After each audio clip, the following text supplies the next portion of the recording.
आइए बच्चों, अब हम पढ़ेंगे एनआईओएस बोर्ड की book first subject Hindi chapter 4 आह्वान। यह काव्यांश भारत भारती नामक काव्य से लिया गया है। इसके रचनाकार राष्ट्र कवि मैथिली शरण गुप्त हैं।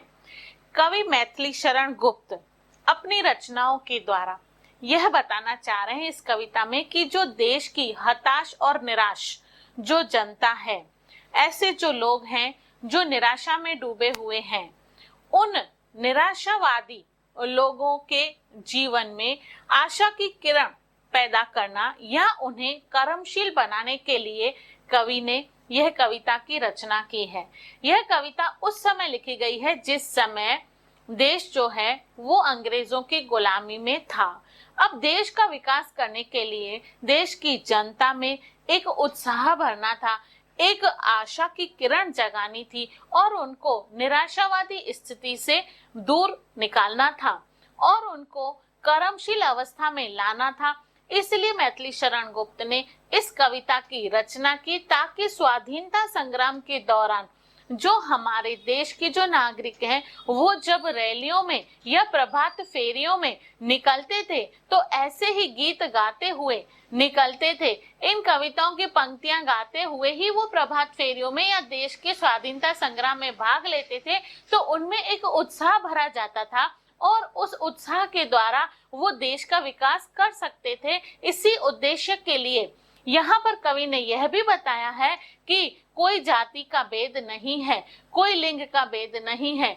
इस कविता के द्वारा जातिवाद को दूर करने के लिए और देश को एकता के सूत्र में बांधने के लिए भी कवि ने संदेश दिया है। और जो यह इस कविता की भाषा है वो ओजपूर्ण भाषा है, क्योंकि कवि ने इन पंक्तियों के द्वारा देश के नागरिकों में ऐसा ओज भर दिया कि उस ओज के द्वारा वो देश को आजाद कराने के लिए, विकास करने के लिए, स्वाधीनता संग्राम में भाग लेने के लिए निकल पड़े। बैठे हुए हो व्यर्थ क्यों, आगे बढ़ो, ऊंचे चढ़ो। है भाग्य की क्या भावना, अब पाठ पौरुष का पढ़ो। है सामने का ग्रास भी, मुख में स्वयं जाता नहीं। हाँ, ध्यान उद्यम का तुम्हें तो भी कभी आता नहीं। अब यहाँ पर कवि मैथिली शरण गुप्त भारतवासियों को विकास की ओर बढ़ने का संकेत दे रहे हैं। कवि कहना चाहते हैं कि हे भारतवासियों, बैठे हो व्यर्थ क्यों, कि तुम व्यर्थ यानी बेकार, फालतू क्यों बैठे हो।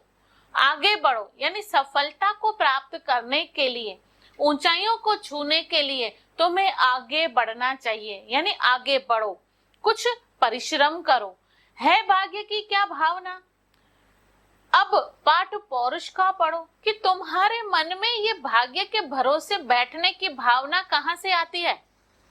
तुम भाग्य के भरोसे मत बैठो, कर्मशील बनो, पाठ पौरुष का पढ़ो। पौरुषत्व यानी कि मेहनत, संघर्षशील अवस्था में आओ, अपना उद्यम खुद करो, अपने कर्म की ओर अग्रसर हो।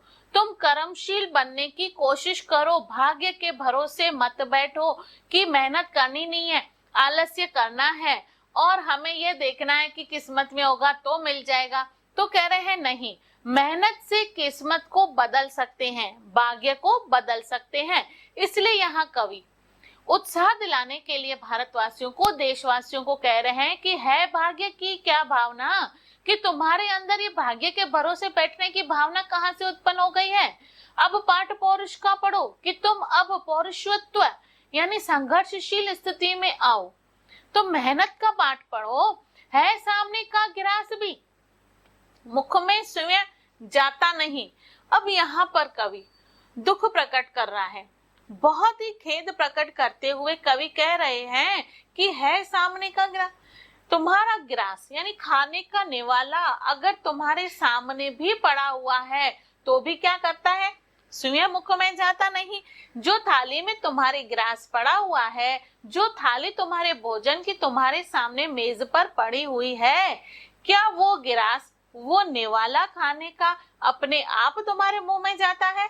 नहीं, वो निवाला हमें अपने हाथ से उस थाली में से उठा करके मुंह तक लेके आना पड़ता है। मुंह में डालने के बाद भी क्या ऐसे ही बैठ जाना है? नहीं, फिर भी उसे चबाने की अवस्था में आना है व्यक्ति को। तो कह रहे हैं कि जब तुम्हारे एक निवाले के लिए भी तुमको इतनी सी मेहनत करनी ही पड़ती है, तो क्या ऊंचाइयों को छूने के लिए, सफलताओं को प्राप्त करने के लिए तुम्हारे ऐसे ही बैठने से तो इसका विकास हो जाएगा या तुम्हारा स्वयं का विकास हो जाएगा? तो यहाँ पर कवि बता रहे हैं कि हाँ, ध्यान उद्यम का तुम्हें तो भी कभी आता नहीं कि तुम जानते हो कि थाली में पड़ा हुआ निवाला भी तुम्हारे मुंह तक अपने आप नहीं जाता, फिर भी तुमको उद्यम करने का यानी मेहनत करने का, संघर्ष करने का या कर्म करने का ध्यान फिर भी तुमको नहीं आता है। ऐसी स्थिति में कवि बहुत ज्यादा दुख प्रकट करते हुए कह रहे हैं कि तुम जानते भी हो कि बिना कर्म के, बिना मेहनत के, बिना संघर्ष के ऊंचाइयों को, सफलताओं को, तरक्की तक नहीं पहुंच सकते, फिर भी हे देशवासियों, तुम बेकार बैठे हो, निरर्थक बैठे हो, कोई भी संघर्ष नहीं कर रहे हो और कर्म और भाग्य के भरोसे बैठे रहने से ना तो तुम्हारी खुद की स्वयं की तरक्की हो सकती है और ना ही तुम्हारे द्वारा किसी देश का विकास हो सकता है। इसलिए तुमको उद्यम करना है। आज हमारा देश अगर आजादी की स्थिति में है तो भी उसमें हमारे पूर्वजों ने इतना संघर्ष किया है, इतनी मेहनत की है, इतनी मुश्किलें सहने के बाद उन्होंने पहाड़ों को लगता है तोड़ करके हमारे लिए रास्ता निकाल दिया है। लेकिन अब इस रास्ते पर चलने के लिए तुम्हें कर्मशील रहना है, भाग्य के भरोसे नहीं बैठना है। कवि ये समझाना चाह रहे हैं, जो लोग पीछे थे तुम्हारे बढ़ गए हैं, बढ़ रहे, पीछे पड़े तुम देव के सिर दोष अपना मढ़ रहे, पर कर्म तैल बिना कभी विधि दीपक जल सकता नहीं है, देव क्या सांचे बिना कुछ आप ढल सकता नहीं। अब यहाँ पर कवि मैथिली शरण गुप्त यह बताना चाह रहे हैं कि जो लोग तुम्हारे पीछे थे, यानी कि तुम शासकों के दमन के कारण तुम पीछे हट गए और तुमने भाग्य के भरोसे अपने आप को छोड़ दिया। फिर क्या हुआ? जो तुम्हारे पीछे थे तुम्हारे बढ़ गए और बढ़ रहे हैं, यानी वो तुमसे आगे निकल गए और अब भी आगे निकल रहे हैं, यानी उन्होंने अपना विकास कर भी दिया और अब तक वो विकसित अवस्था में है। लेकिन तुम मेहनत को छोड़कर, कर्म को छोड़कर, परिश्रम को छोड़कर निराशा में बैठ गए हो। इसीलिए जो लोग तुम्हारे पीछे थे वो तुमसे भी आगे बढ़ गए हैं। पीछे पड़े तुम, यानी मेहनत तुमने नहीं की, आलस्य तुमने नहीं छोड़ा, पीछे तुम रह गए अपनी गलतियों के कारण, अपना कर्म न करने के कारण, अपने संघर्षशील अवस्था में न आने के कारण पीछे तुम रह गए और तुमने क्या किया? देव सिर के दोष अपना मढ़ रहे और तुमने देव के दोष यानी कि भगवान के ऊपर तुमने दोष डाल दिया कि हमारे भाग्य में ही नहीं है, हमारी किस्मत ही खराब है, हमारे कर्म में ही नहीं है सफलताओं को प्राप्त करना, अच्छा रहन सहन, अच्छा पहरावा, अच्छी तरक्की, अच्छी ऊंचाई, अच्छा स्टेटस हमारे नसीब में ही नहीं है। और ये देख करके तुमने क्या कर दिया? भगवान पे दोष डाल दिया कि मालिक ने हमारे साथ कुछ गलत कर दिया। तो कह रहा है पर कर्म तैल बिना कभी विधि दीपक जल सकता नहीं। कि क्या तुमको पता है कि विधिवत अगर हम दीपक को जलाना चाहें तो उसमें भी हमें तेल की आवश्यकता है, यानी बिना तेल के दीपक नहीं जल सकता और उस दीपक के जलने से ही प्रकाश का अनुभव होता है। वही दीपक जब तेल को ग्रहण करेगा तो ही वो हमें प्रकाशमान कर सकेगा। तो कह रहा है कि इसी प्रकार कर्म रूपी तेल हमारे अंदर होना चाहिए। कवि कह रहा है कि जिस तरह से कर्म रूपी तेल को तुमने अपने अंदर नहीं डाला है, उसी तरह तुम दीपक की तरह प्रकाशमान भी नहीं हो पाओगे। यानी कर्म रूपी तेल को अपने अंदर डालने से ही हम दीपक की तरह जल करके और प्रकाशमान हो जाएंगे, यानी कि सफलताओं को प्राप्त करेंगे और विकास की ओर आगे बढ़ेंगे। है दैव क्या? सांचे बिना कुछ आप डल सकता नहीं। अब कवि यहाँ एक उदाहरण देकर हमें बता रहे हैं कि अगर तुमको कोई मूर्ति बनानी होती है तो उस मूर्ति के लिए पहले उसका फ्रेम यानी उसका फॉर्मा तैयार किया जाता है, उसको उस स्ट्रक्चर में, उस सांचे में उसको डालते हैं, फिर जाकर के वो आकार और स्वरूप हमें प्राप्त होता है। तो कह रहा है कि अगर किसी देव की मूर्ति भी बनाने के लिए तुमको उस सांचे या फ्रेम की आवश्यकता होती है, वो फर्मा बनाते हैं, फिर जाकर के वो मूर्ति अपनी अवस्था में ढल सकती है। तो क्या तुम्हें अपने आप को निखारने के लिए, अपनी सफलताओं को प्राप्त करने के लिए, अपना विकास करने के लिए क्या तुमको कर्मशील नहीं होना चाहिए?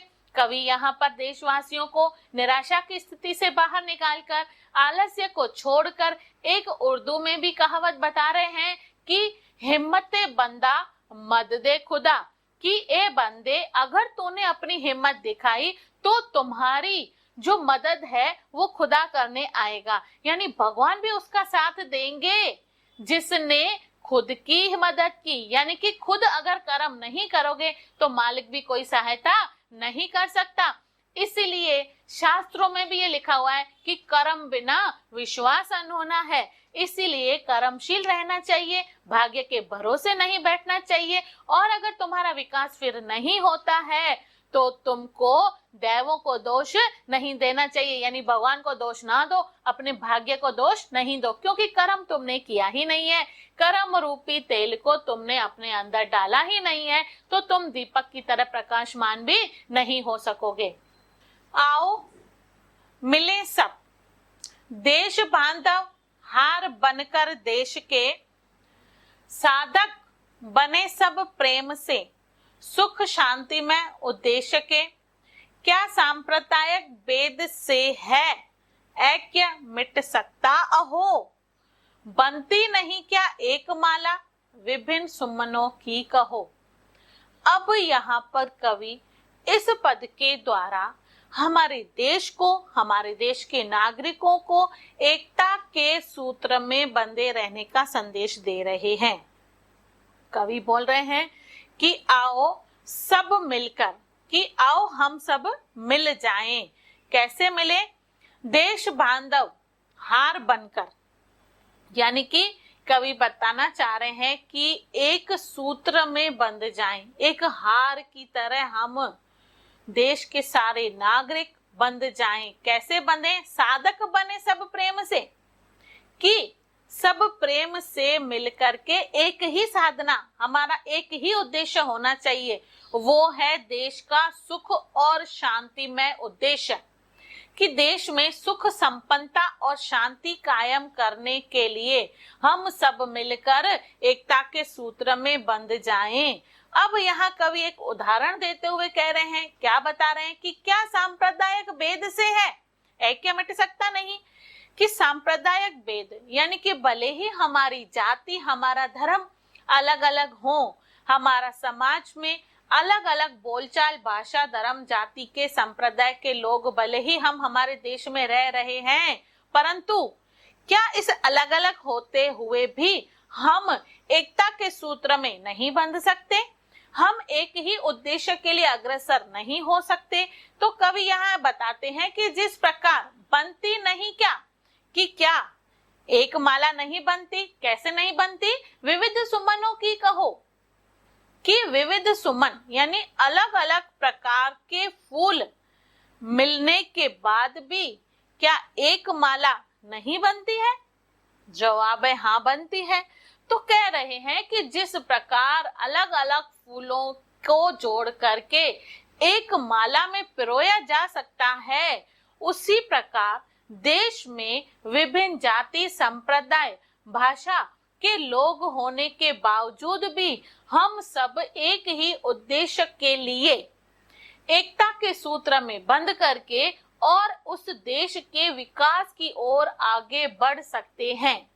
अब यहाँ पर कवि बताना चाह रहे हैं कि हम सब देशवासियों को एकता के सूत्र में बंधे रहने के लिए प्रेरित करना है, अपने कर्तव्य का पालन करना है, देश के विकास के लिए हमें कोई भी भेदभाव की स्थिति नहीं लानी है, जाति, धर्म, संप्रदाय और भाषा के भेद पर हम अलगाववाद में ना उतरें, हम एकता के सूत्र में बंधे रहें ताकि उन अलग अलग फूलों की माला की तरह हम एक ही सूत्र में बंध करके और एक ही देश के उद्देश्य के लिए हम निकल पड़े।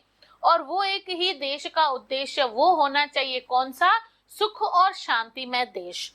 सुख और शांतिमय स्थिति अपने देश में तब आ पाएगी जब हम सब मिल करके विकास की ओर आगे बढ़ेंगे और इस विकास के द्वारा गरीबी दूर होगी और उस गरीबी को दूर करते हुए हम विकसित देशों की श्रेणी में आ सकते हैं।